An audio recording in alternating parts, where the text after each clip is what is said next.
ở đây đang sao bóng vốn thinh che láng rồi bong à ôi còn hai phiền mê mà chênh nó coi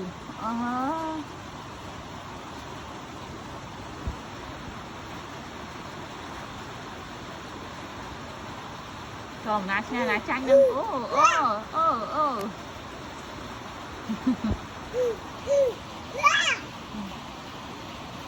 tao á màu quá nha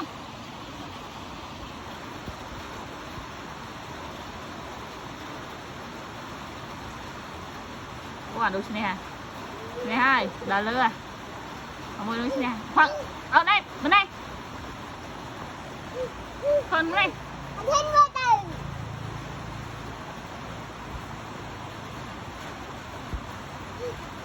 wow mua đủ nè ha đâu à đó nè rồi ô khả năng khoan bên đây ơi bên đây thuộc miếng ắt tới thử sọc chân lang một bón đằng dưới cả thay việc thế dễ gì màu quá nhá anh cứ bắt theo này bên đây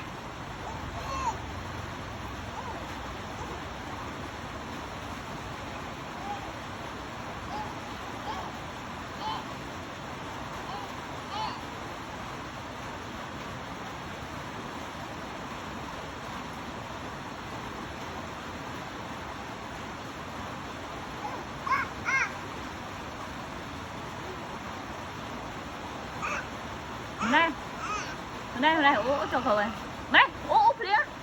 lên bạ rồi cho bạ ô tao vào hộp lá xưa nha ấy giặc bằng nữa ra hộp lá xưa nha ô bây giờ là bố biết sao là biết phơi chanh tùm khinh phơi chanh là bao giờ ăn chết chanh mưa sân đâu à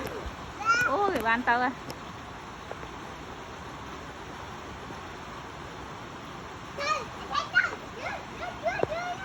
nó khi tao phải đá hay tao ơi